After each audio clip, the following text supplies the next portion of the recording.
Hello बच्चों, कैसे हैं आप सभी। हम लोग पढ़ रहे हैं बच्चों क्या breathing and exchange of gases. Breathing and exchange of gases का हम लोग एक पार्ट पढ़ चुके हैं, जिसमें हम लोगों ने क्या पढ़ा है, ह्यूमन ऑर्गन सिस्टम और human respiratory system. Human respiratory system हम लोग पढ़ चुके हैं। आज हम लोग कंटिन्यू करने वाले हैं मैकेनिज्म ऑफ ब्रीदिंग। ब्रीदिंग और रेस्पिरेशन में बेसिकली क्या डिफरेंस है, ये भी हम लोग डिस्कस कर चुके हैं। तो let's continue with our today's topic. What is today's topic? Mechanism of breathing. Mechanism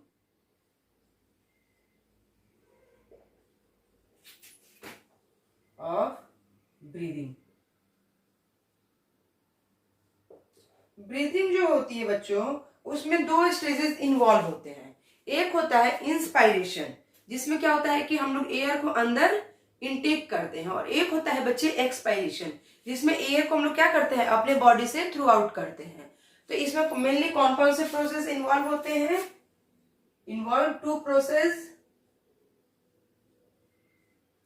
involve two process. वो प्रोसेस कौन है बच्चे? प्रोसेस है इंस्पायरेशन। इन मतलब कि in what is in intake, अंदर लेना, inspiration, and then now next is expiration. Inspiration क्या है? Taking in the fresh air, ठीक है, taking in the fresh air from atmospheric, ठीक है, taking in the fresh air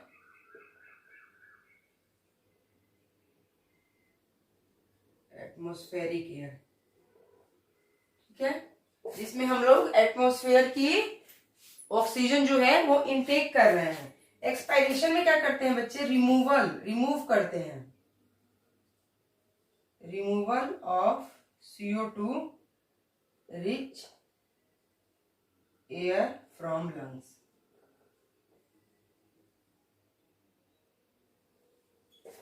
inspiration में क्या कर रहे हैं हम लोग? फ्रेश एयर को इनटेक कर रहे हैं। वो फ्रेश एयर क्या है?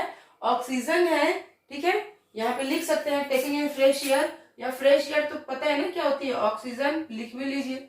और रिमूवल कर रहे हैं किसका? वो फ्रेश एयर कहाँ से मिल रही है? हमारे एटमॉस्फेयर से हमें मिल रही है। और हम लोग रिमूवल कर रहे हैं किसका? CO2 का, कार्बन डाइऑक्साइड रिच एयर का। वैसे एयर जिसमें कार्बन डाइऑक्साइड की मात्रा ज्यादा है, हम लोग वैसे एयर को क्या कर रहे हैं? रिमूवल कर रहे हैं। और वो एयर जो है, ऑक्सीजन जो है, ऑक्सीजन कहाँ से आ रही है? एटमॉस्फेयर से। तो वो रिमूवल एयर कहाँ से आ रही है? वो कार्बन डाइऑक्साइड कहाँ से आ रही है? हमारे लंग्स से, ठीक है। यहां तक आई बात समझ में? तो इंस्पायरेशन देखते हैं।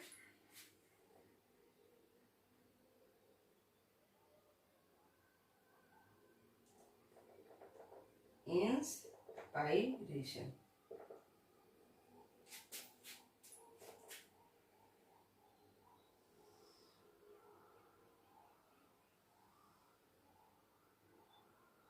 ये हमारी थोरेसिक वर्टिब्री,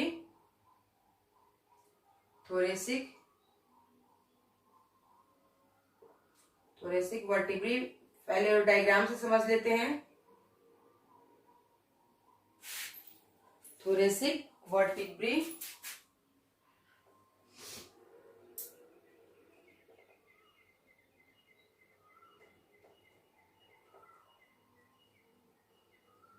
ठीक है, थोरेसिक वर्टिब्री यहाँ, और ये यहाँ देखिए, ये है हमारी, what is this? This is our sternum, ठीक है। ये क्या है बच्चे? ये हमारी स्टर्नम है। स्टर्नम क्या होती है? स्टर्नम जिससे क्या होता है, हमारे रिब्स अटैच्ड होते हैं, ठीक है। अब देखिए, ये जो अटैच है थोरेसिक वर्टिब्री से, हमारी रिब्स अटैच्ड है। हाँ जी, बिल्कुल अटैच्ड है। अटैचमेंट दिख रहा है, ये कुछ ज्यादा ही चौड़ा हो गया ना, ठीक है, ये अटैचमेंट है। अब ये क्या है? रिब्स, ठीक है।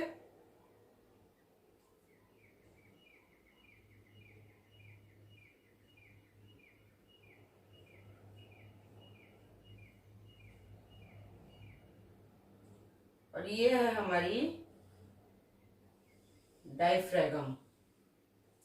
What is this? This is diaphragm.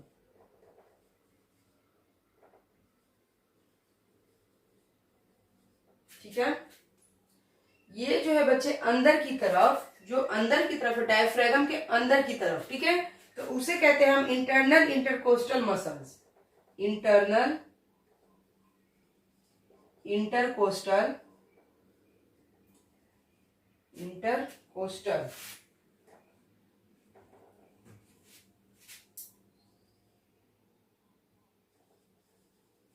Muscles.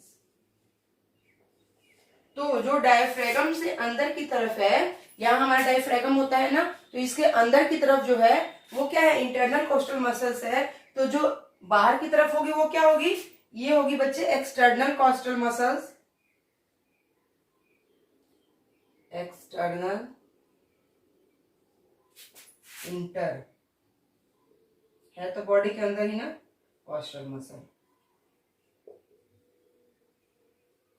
कुछ इस तरह से अरेंजमेंट होता है किसका? हमारी रिब्स का। ठीक है,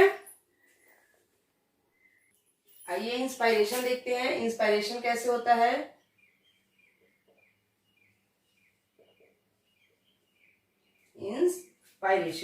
इंस्पायरेशन को और क्या बोलते हैं? इनहेलेशन। इंस्पायरेशन को और बच्चे हम लोग इनहेलेशन भी बोलते हैं। ठीक है,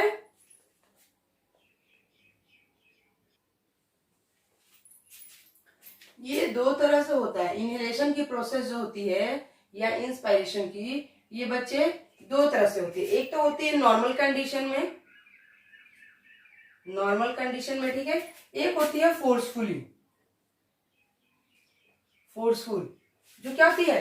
प्रेशर के दबाव में आकर करती है। ठीक है, नॉर्मल कंडीशन में क्या होता है बच्चे? इसमें होता है, नॉर्मल कंडीशन जो होती है ये भी दो तरह से होती है। इसमें भी मसल का कॉन्ट्रैक्शन दो तरह से होता है। एक होता है fennec muscle contraction,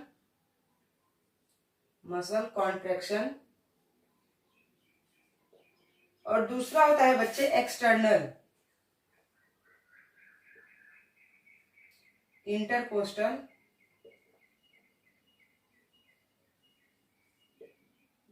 muscle contraction. ठीक है, एक होता है फेनरिक मसल कॉन्ट्रैक्शन, जिसमें क्या होता है अभी पढ़ेंगे, और दूसरा होता है एक्सटर्नल इंटरकोस्टल। हम लोगों ने एक्सटर्नल इंटरकोस्टल मसल्स देखा अभी रिब्स में। ठीक है, तो एक उसके थ्रू होता है। इसमें क्या होता है बच्चे? फेनरिक मसल कॉस्टल में कि डायफ्रागम जो होते हैं वो फ्लैटेन हो जाते हैं, डायफ्रागम फ्लैटेन। ठीक है, देन जब डायफ्रागम हमारे फ्लैट होंगे, हमारी जो डायफ्रागम है वो जो फ्लैट होगी, फ्लैट कंडीशन में आएगी, तो क्या होगा? Increase the volume. किसकी वॉल्यूम बढ़ेगी? Increase the volume. और किसकी बढ़ रही है? Of thoracic cavity. Thoracic cavity.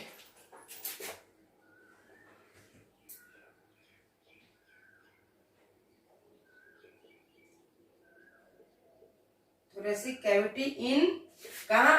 Anterior posterior axis. Anterior posterior axis पे। एंटीरियर पोस्टीरियर एक्सिस पे क्या हो जाएगा बच्चे? थोरेसिक कैविटी का जो है वो वॉल्यूम बढ़ जाएगा। ठीक है, देन इसके बाद क्या होगा? Decrease in pressure, pressure decrease होगा।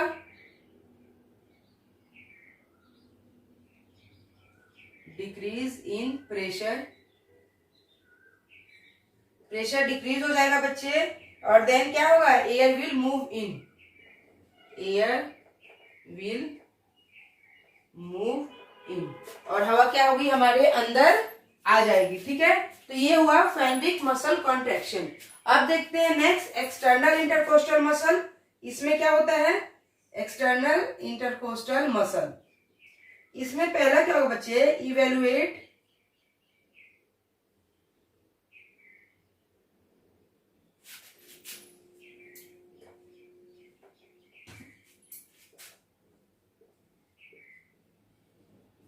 एलिवेट द रिब केज, ठीक है, upward and outward.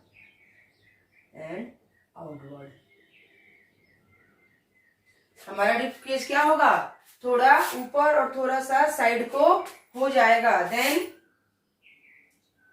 Increase volume, volume increase होगी,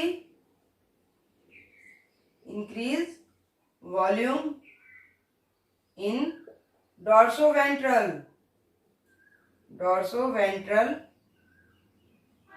एक्सिस, डोर्सोवेंट्रल एक्सिस की वॉल्यूम इंक्रीज हो जाएगी और द प्रेशर डिक्रीज हो जाएगा,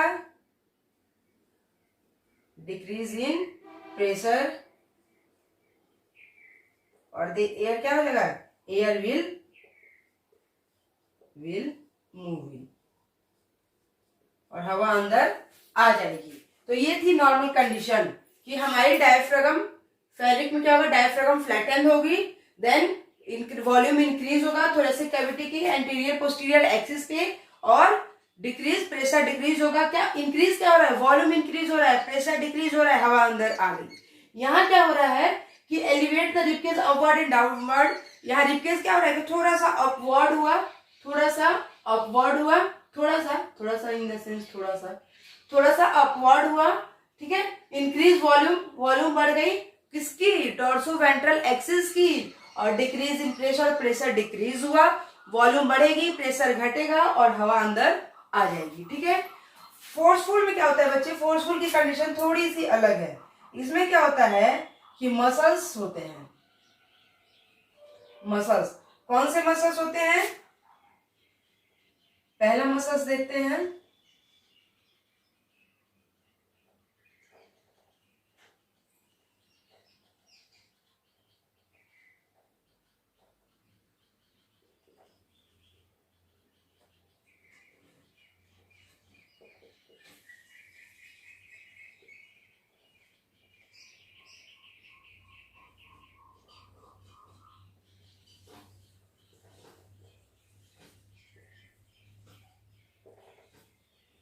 और ये मसल क्या करेंगे, कॉन्ट्रैक्ट करेंगे,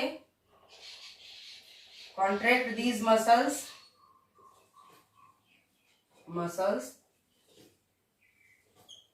the rib cage will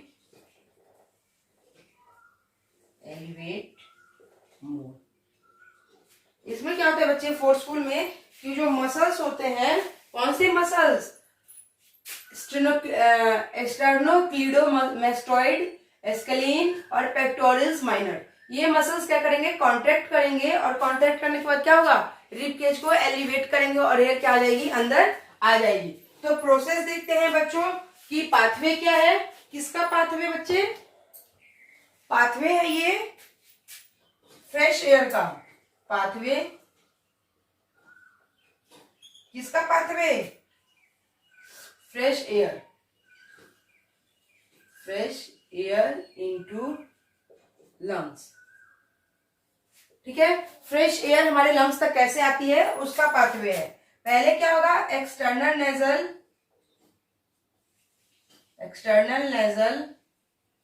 ठीक है, हवा कहाँ जाएगी, एक्सटर्नल नेजल में, एक्सटर्नल नेजल के बाद हवा कहाँ आएगी, नेजल कैविटी में, ये नेजल है ना, एक्सटर्नल नेजल, इसमें हवा आएगी, फिर इसकी कैविटी जो होती है, इस कैविटी में एंट्री लेगी, नेजल कैविटी, ठीक है। नेजल कैविटी के बाद इंटरनल लेयर्स, इंटरनल लेयर्स क्या होते हैं, नोज में ही होते हैं, internal layers, then pharynx, pharynx को और क्या बोलते हैं, voice box, then pharynx, pharynx के बाद आ जाएगी ग्लॉटिस, फेरिंग्स में जब एयर आएगी तो फेरिंग्स के बाद कहाँ आएगी, ग्लॉटिस में आएगी, ठीक है। देन ग्लॉटिस से एयर चली जाएगी लैरिंग्स में, लैरिंग्स के बाद बच्चे ट्रैकिया, ट्रैकिया से होते हुए ब्रोंकियोई,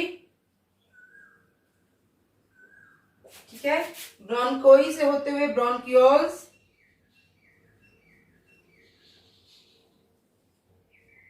ब्रोंकियोल्स के बाद एल्वुलर, एल्वियोलर, एल्वियोलर डक्ट में, और एल्वियोलर डक्ट से होते हुए चली जाएगी कहाँ, एल्विलोई में। ये थी हमारी pathway of what, pathway of fresh air into the lungs. Atmosphere से, सॉरी, एटमॉस्फेयर से फ्रेश एयर को कैसे हम लोग इनटेक करते हैं। पहले नेजल कैविटी में आती है, नेजल कैविटी में, सॉरी, पहले एक्सटर्नल नेजल में आती है दोनों, उसके बाद नेजल कैविटी में एंट्री होती है, देन इंटरनल लेयर्स जो यहाँ पे होते हैं प्लेट लाइक बने होते हैं उसमें जाती है, देन फेरिंग्स, फेरिंग्स से चली जाती है ग्लॉटिस में, ग्लॉटिस के बाद आती है लैरिंग्स में, लैरिंग्स से चली जाती है ट्रैकिया में, ठीक है, ट्रैकिया के बाद ब्रोंकियोई, ब्रोंकियोई से ब्रोंकियोल्स, और देन एल्वियोलर डक्ट, और देन एल्विलोई। ये थी इनहेलेशन की प्रोसेस कि हम लोगों ने इनहेल कैसे किया, इंस्पायर कैसे किया। अब देखते हैं एक्सहेलेशन की प्रोसेस।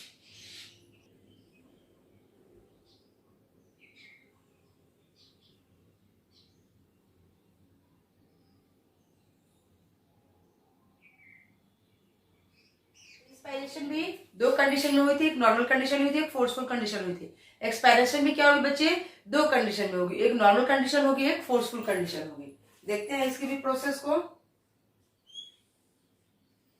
एक हो जाएगी बच्चे नॉर्मल, ठीक है, और दूसरी हो जाएगी फोर्सफुल, फोर्सफुल, ठीक है। नॉर्मल कंडीशन में क्या होगा, इसका नॉर्मल कंडीशन कॉम्प्लिकेटेड नहीं है, ठीक है। All the muscles of inhalation relax, चूंकि मसल्स ने क्या किया है, इंस्पायरेशन कर लिया है, तो इंस्पायरेशन करने के बाद क्या होंगी, मसल्स रिलैक्स हो जाएंगी, ठीक है। All the muscles of inhalation relaxes.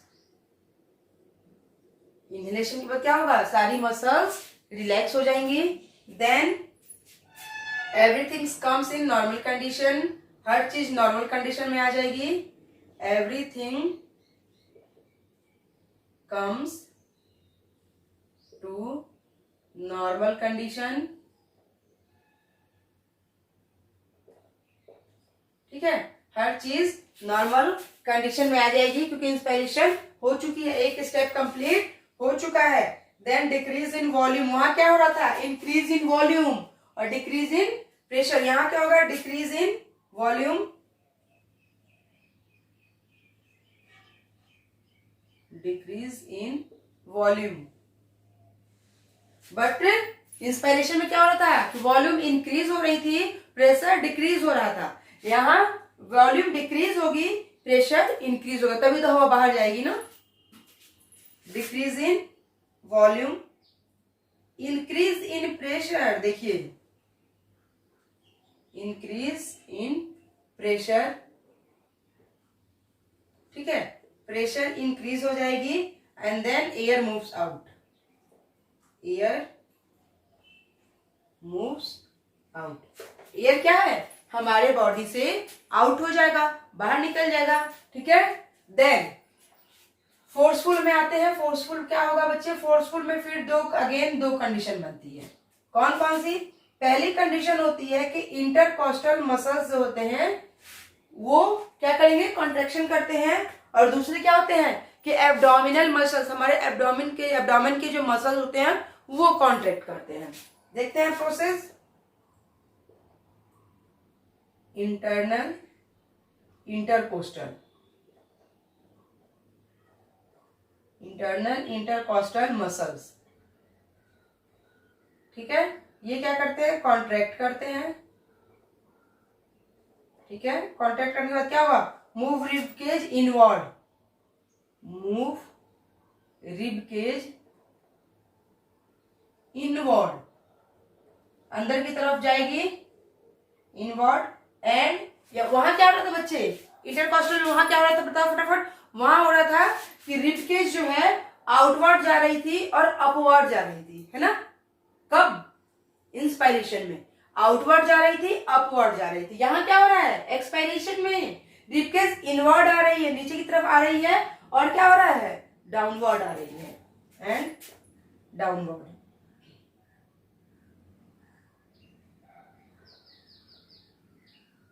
ठीक है।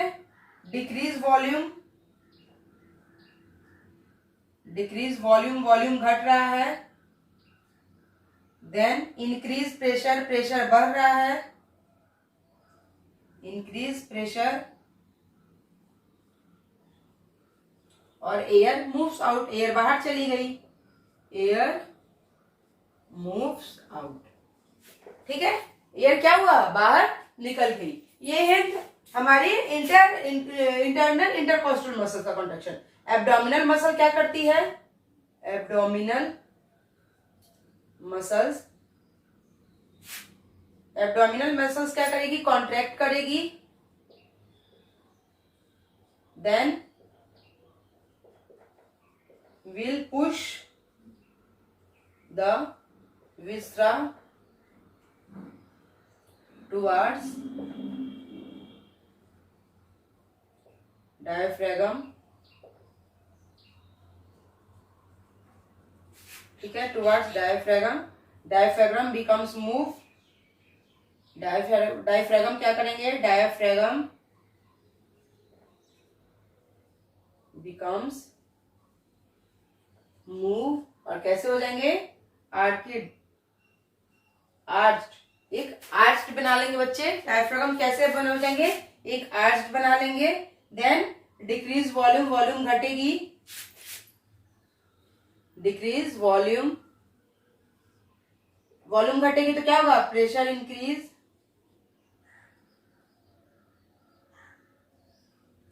प्रेशर इंक्रीज, और प्रेशर इंक्रीज होगा तो क्या होगा? Air moves out.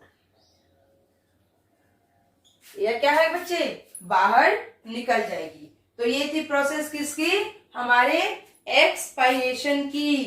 पाथवे देखनी है, पाथवे। चलिए इसकी भी पाथवे देख लेते हैं।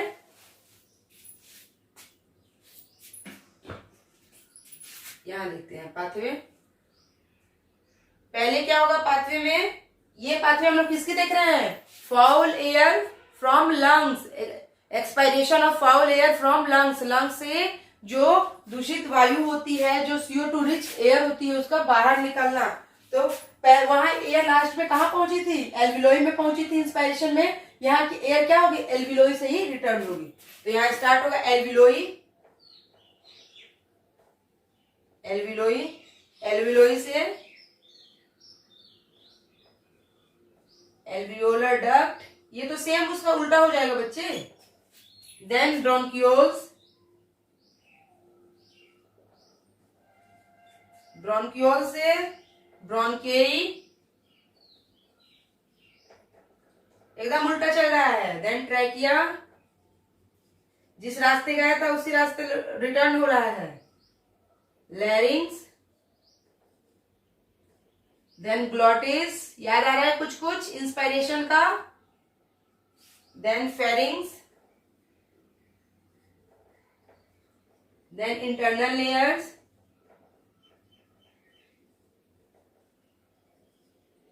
Then nasal cavity, nasal cavity, then external layers, और उसके बाद आ जाएगी आउटसाइड। आई बात समझ में? यहां तक की कहानी सबको समझ में आई कि हमने कैसे एयर को इन किया और कैसे आउट किया, और पाथवे समझ में आया। पाथवे पहले जो इन का था उसी को नीचे से शुरू कर दीजिए, फिर वो आउट का हो जाएगा। पाथवे क्या था? पहले एयर कहाँ आई थी? एक्सटर्नल लेयर्स में, देन नेजल कैविटी में, देन इंटरनल लेयर्स में, फेरिंग्स में, glottis, larynx, trachea, bronchi, bronchioles, alveolar duct और एल्विलोई, तब फाइनली हमारी ऑक्सीजन रिच एयर पहुंच गई थी। ठीक है, वो था हमारा पाथवे किसका? इंस्पायरेशन का। इंस्पायरेशन में क्या? Atmospheric air inhale. ठीक है, ये किसका पाथवे है? एयर मूव्स आउट, एयर बाहर जा रही है। कैसे जा रही है? पहले एल्विलोई में पहुंची तो एल्विलोई से ही निकलेगी, then alveolar duct, bronchioles, bronchi, trachea, larynx, glottis, pharynx, internal layers, nasal cavity, then external layers, ठीक है। और हवा क्या हो गई, बाहर निकल गई। आई कहानी सबको समझ में इंस्पायरेशन और एक्सपायरेशन की। एक हेल्दी ह्यूमन जो होता है बच्चों, एक हेल्दी ह्यूमन की अगर बात की जाए तो वो क्या करता है कि 12 से 16 टाइम पर मिनट, यानी कि 12 to 16 टाइम्स पर मिनट वो क्या करता है, एयर अंदर लेता है, छोड़ता है, इंस्पायर करता है, एक्सपायर करता है, इंस्पायर करता है, एक्सपायर करता है, ठीक है। तो ये किसका, ये रेट किसका है बच्चे, एक नॉर्मली एक हेल्दी ह्यूमन का, ठीक है। A healthy human breath 12 to 16 times per minute, यानी कि एक मिनट में कितने टाइम्स वो ब्रीदिंग कर सकता है, 12 से 16, यानी कि एक मिनट में, ठीक है। ये 12 से 16 बार वो प्रोसेस को करता है, ठीक है, जिसमें इंस्पायरेशन कितना समय लेती है बच्चे, इंस्पायरेशन जो हम लोग हवा अंदर ले रहे हैं वो कितना समय लेती है, ओनली 2 सेकेंड्स। इंस्पायरेशन कितना समय लेती है, इंस्पायरेशन टेक्स प्लेस 2 सेकेंड्स, ठीक है। इंस्पायरेशन कितना होता है बच्चों, 2 सेकेंड में, और एक्सपायरेशन कितना होता है, 3 सेकेंड में। क्यों, क्योंकि एक्सपायरेशन में क्या होता है, प्रेशर ज्यादा लगता है। तो एक्सपायरेशन कितने सेकंड में होता है बच्चे, एक्सपायरेशन टेक्स प्लेस 3 सेकेंड्स, ठीक है। 2 सेकंड में सांस अंदर जाती है और 3 सेकंड में सांस बाहर आ जाती है। और इंस्पायरेशन जो हम लोग अभी पढ़े वो क्या है, एक एक्टिव प्रोसेस है जिसमें मसल्स का कॉन्ट्रैक्शन होता है बच्चों और एयर अंदर चली आती है। बट इंस्पायरेशन क्या है, वो एक पैसिव प्रोसेस है, उसमें भी मसल्स का ही कॉन्ट्रैक्शन होता है बट वो पैसिव प्रोसेस है। अगर क्वेश्चन आता है कि इंस्पायरेशन इज एक्टिव या पैसिव, तो एक्टिव प्रोसेस है। बॉडी एक्टिव होगी, मसल्स एक्टिव हो रहा है तभी तो एयर अंदर आ रही है ना। और इसमें क्या हो रहा है कि ये पैसिव प्रोसेस है, एक्सपायरेशन जो है वो पैसिव प्रोसेस है। एक छोटा सा टॉपिक है बच्चे, वो कौन सा टॉपिक है, वो टॉपिक है रिस्पायरेटरी वॉल्यूम। नापने के पहले बच्चों उनकी डेफिनेशन समझ लेते हैं, है ना, कि डेफिनेशंस क्या होती है। The quantities of air, air की वो quantities that lungs can receive, air की वो क्वांटिटी जिसे लंग्स क्या करता है, रिसीव करता है या उसे होल्ड करके रखता है under different conditions, called respiratory volume. उसे क्या कहा था बच्चे, रिस्पायरेटरी वॉल्यूम। यानी कि हम लोगों ने अपने एटमॉस्फेयर से जो एयर इनहेल किया, इंस्पायर किया, वो क्या करता है कि लंग्स में कितना गया उसे ही क्या कहते हैं, रिस्पायरेटरी वॉल्यूम कहते हैं, ठीक है। All respiratory volume and capacities are about 20 to 25% less in women than in man. Man में जो रिस्पायरेटरी वॉल्यूम होता है उससे 20 से 25% कम होता है वुमेन में, ठीक है। All respiratory volume and respiratory capacities can be measured in the help of spirometer। जितनी भी रिस्पायरेटरी वॉल्यूम या रिस्पायरेटरी कैपेसिटीज होती है बच्चे, उसको मापा जाता है किसमें, स्पायरोमीटर में। चलिए रिस्पायरेटरी वॉल्यूम पढ़ते हैं। रिस्पायरेटरी वॉल्यूम क्या होता है, देखिए हम लोग क्या पढ़ रहे हैं बच्चे, रिस्पायरेटरी वॉल्यूम और उसकी कैपेसिटी क्या होती है उसको मेजर करना है। तो इसमें 4 मतलब टर्म आते हैं। वो टर्म क्या है, पहला आता है रेजिडुअल वॉल्यूम। रेजिडुअल वॉल्यूम किसे कहते हैं बच्चे, इसे शॉर्टकट में आरवी भी बोलते हैं। Volume of the air remain in the lungs, वो वॉल्यूम जो हमारे लंग्स में रह जाती है even after a forceful expiration. जब हम लोग क्या करते हैं, एक्सपायरेशन कर देते हैं तो क्या सारी हवा निकल जाती है हमारे एल्वियोली से, नो, कुछ एयर हमारे लंग्स में रह जाती है तो उसे कहते हैं रेजिडुअल वॉल्यूम, ठीक है। आई बात समझ में। देन एक्सपायरेटरी रिजर्व वॉल्यूम जिसे शॉर्टकट में ईआरवी बोलते हैं, ये क्या है, extra amount of air inhale during forceful exhalation. Exhalation 2 तरह से होता है ना, क्या पढ़ा था हम लोगों ने, इनहेलेशन भी दो तरह से होता है, एक्सहेलेशन भी दो तरह से होता है। एक होता है नॉर्मली कंडीशन में, एक होता है फोर्सफुल कंडीशन में। तो जब फोर्सफुल कंडीशन के बाद एक्सहेलेशन, जब फोर्सफुली एक्सहेलेशन हो जाती है तो उसके बाद जो एक्स्ट्रा अमाउंट एयर का होता है उसे क्या कहते हैं, ERV। ठीक है।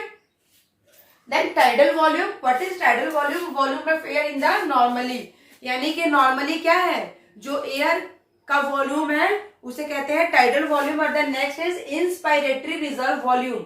इंस्पायरेटरी रिजर्व वॉल्यूम क्या है बच्चे? एक्स्ट्रा अमाउंट किसकी? एयर की। कब की? Inhale during forceful inspiration. Inspiration भी दो तरह से की थी ना हम लोगों ने, एक नॉर्मल कंडीशन, एक फोर्सफुल कंडीशन। तो ये क्या कह रहा है कि फोर्सफुल कंडीशन में जब हम लोग इंस्पायर करते हैं तो उसके बाद का जो एयर वॉल्यूम होता है उसका जो एक्स्ट्रा अमाउंट है उसे क्या कहते हैं? IRV, inspiratory reserve volume. अब ये रेसिडुअल वॉल्यूम जो होता है ये होता है बच्चों, गिवन है ये हमारी एनसीईआरटी में, ये होता है 1100 से 1200 मिलीलीटर। ठीक है। रेसिडुअल वॉल्यूम कितनी होती है बच्चे? 1100 से 1200 मिलीलीटर। ERV की बात की जाए तो ये होता है 1000 to 1100 मिलीलीटर, 1000 से 1100 मिलीलीटर के लगभग। टाइडल वॉल्यूम कितना है? Volume of air in the normally, normal condition में वॉल्यूम जो होती है तो इसका क्या है? 500 मिलीलीटर। ठीक है। अब बात करते हैं इंस्पायरेटरी रिजर्व वॉल्यूम की। वो कितनी होती है? क्योंकि ये भी फोर्सफुल ही है, फोर्सफुली ही हो रही है ना, तो ये होती है 2500 से 3000 मिलीलीटर। ठीक है। ये कैपेसिटी है, ये अमाउंट है जो हमारी एनसीईआरटी में भी गिवन है। आप लोग एनसीईआरटी खोल के देखिए। ठीक है। Residual volume, ERV, TV and IRV। Then आगे बढ़ते हैं, एक होता है फंक्शनल रेसिडुअल वॉल्यूम। यहां देखते हैं फंक्शनल रेसिडुअल। अब ये क्या है? Volume, sorry capacity. Functional residual capacity. NCERT खोलिए, सब कुछ समझ में आएगा, क्रिस्टल क्लियर। कैपेसिटी, इसे क्या कहेंगे? FRC, functional residual capacity. ये फंक्शनल रेसिडुअल कैपेसिटी क्या होती है बच्चे? ये होती है FRC is equal to ERV plus RV। अब ढूंढिए ERV, ठीक है, RV। इन दोनों को अगर एक साथ मिला दीजिएगा तो क्या निकलेगा? Functional residual volume. ठीक है। तो अब मिलाइए एक साथ, क्या होगा?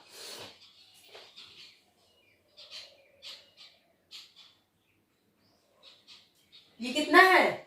1000 से 1100 तो कितना हुआ? 2100, 21 हुआ।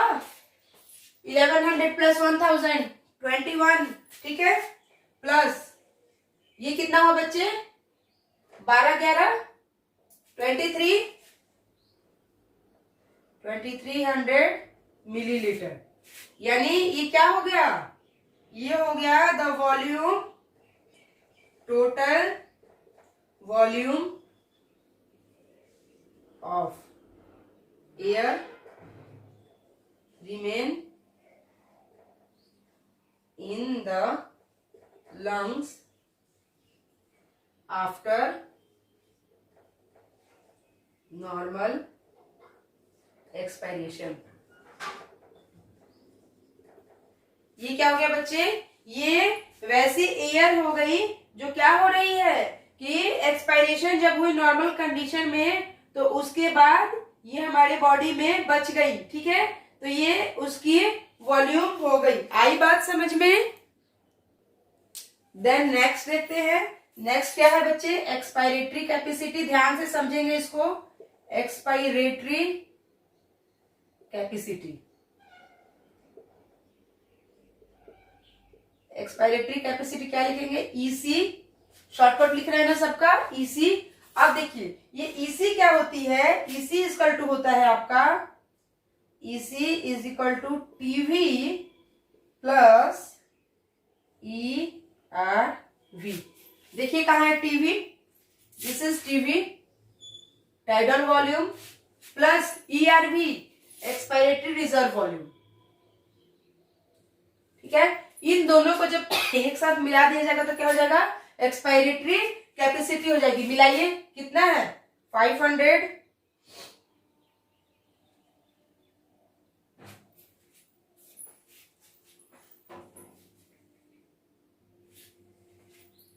ये हो जाएगी बच्चे 1500 से 1600 मिलीलीटर। ठीक है, क्या है ये, total volume of air exhale during normal inspiration, normal inspiration. ठीक है, यहां तक आई बात समझ में। Then now next term is inspiratory capacity. Inspiratory capacity, inspiratory capacity क्या होती है बच्चों, इसको शॉर्टकट में क्या कहेंगे, IC. IC is equal to TV plus I R V. ठीक है, ये कितना हो जाएगा, TV plus I R V. ठीक है, इसे कहेंगे हम लोग इंस्पायरेटरी कैपेसिटी। ठीक है, इंस्पायरेटरी कैपेसिटी क्या हो जाएगी हमारी, देखिए कहाँ है, TV tidal volume plus IRV। ठीक है, तो ये क्या हो जाएगा, टीवी, ये हो जाएगा आपको 3000, जोड़ रहे हैं ना हम लोग, टीवी को इसमें जोड़ रहे हैं, तो 2500 में 500 को जोड़ेंगे तो कितना हो जाएगा, 3000 प्लस 3000 में 500, 3500 मिलीलीटर। आई बात समझ में, आई बात समझ में। यहाँ पे भी ऐसे ही था, 1000 में इसको जोड़े 500, 1500 और 1100 में 500 को जोड़े तो 1600। क्या है, एडिटिव है, ऐड कर रहे हैं ना। 1000 में 515 और 11 में आप लोग यहाँ कंफ्यूज नहीं होंगे बिल्कुल भी। देखिए 2500 में 500, 3000 और 3000 में 500, 3500। ठीक है, आई बात समझ में। यहां भी देखिए 1100, 1000, 2100, 1200, 1100, 2300। आ रही है बात समझ में। ये क्या हो जाएगा बच्चों,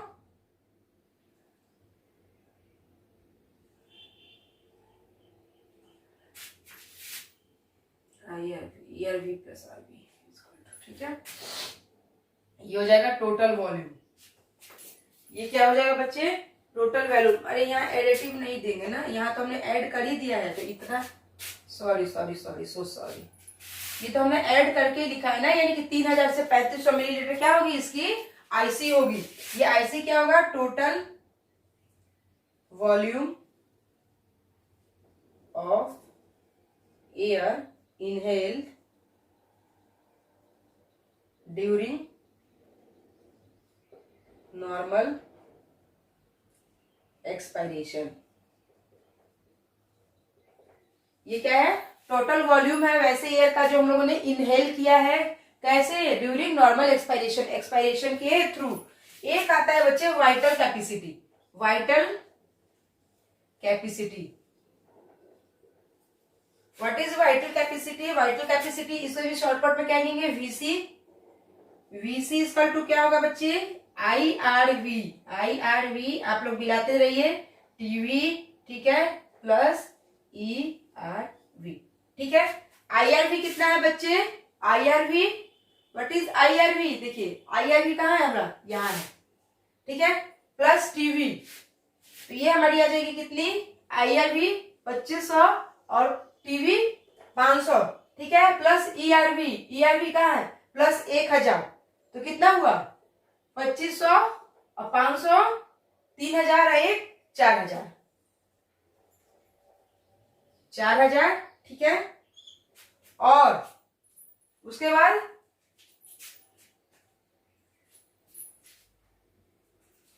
बाद क्या होगा बच्चे, उसके बाद हो जाएगा 4600। देखिए यहाँ पे देखिए, ये क्या है 3000। ठीक है, 3000 में जोड़ेंगे 500, 3500 हो जाएगा, और 3500 में जोड़ेंगे 1100, तो 35 है 36 10 46, 40 6000, ठीक है, मिलीलीटर। आई बात समझ में? कैसे हुआ? Clear? IRV plus TV, IRV plus TV, ठीक है, प्लस ERV, ठीक है, 4000 IRV plus TV plus ERV 4600। तो इस कितना हो जाएगा ये? 4000 से 4600 मिलीलीटर के बीच में। और ये क्या है बच्चे? What is vital capacity? Total volume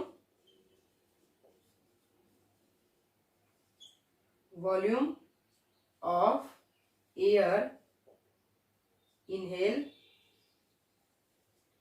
during forceful expiration, ठीक है। आई बात सबको समझ में? यहां तक सबको क्लियर है? देन टोटल लंग्स कैपेसिटी कितनी हो जाएगी? टोटल लंग्स कैपेसिटी कितनी हो जाएगी बच्चे? टोटल लंग्स कैपेसिटी TLC कितनी हो जाएगी? 5100 से 58 मिलीलीटर, ठीक है। ये कितनी हो जाएगी? 5100 टू 5800 मिलीलीटर। आई बात समझ में? यहां तक किसी को प्रॉब्लम? और ये क्या है? TLC क्या है? VC प्लस RV है। ये क्या है? VC प्लस RV, ठीक है। आप लोग जोड़ लीजिए। VC कहाँ है? What is VC? VC ये VC देखिए यहां पे है। VC वाइटल कैपेसिटी, ठीक है। दिस इज वाइटल कैपेसिटी कितनी है? 4000 से 4600 है ना। तो वाइटल कैपेसिटी में क्या जोड़ रहे हैं हम लोग? रेसिडुअल वॉल्यूम जोड़ रहे हैं। तो 4000 से 4000 में जोड़ा हम लोगों ने कितना? 1100। तो कितना हो गया? 5100 हुआ। ये दिस एंड दिस 5100। देन और क्या? 4600 से 1200, 4600 बच्चों कितना?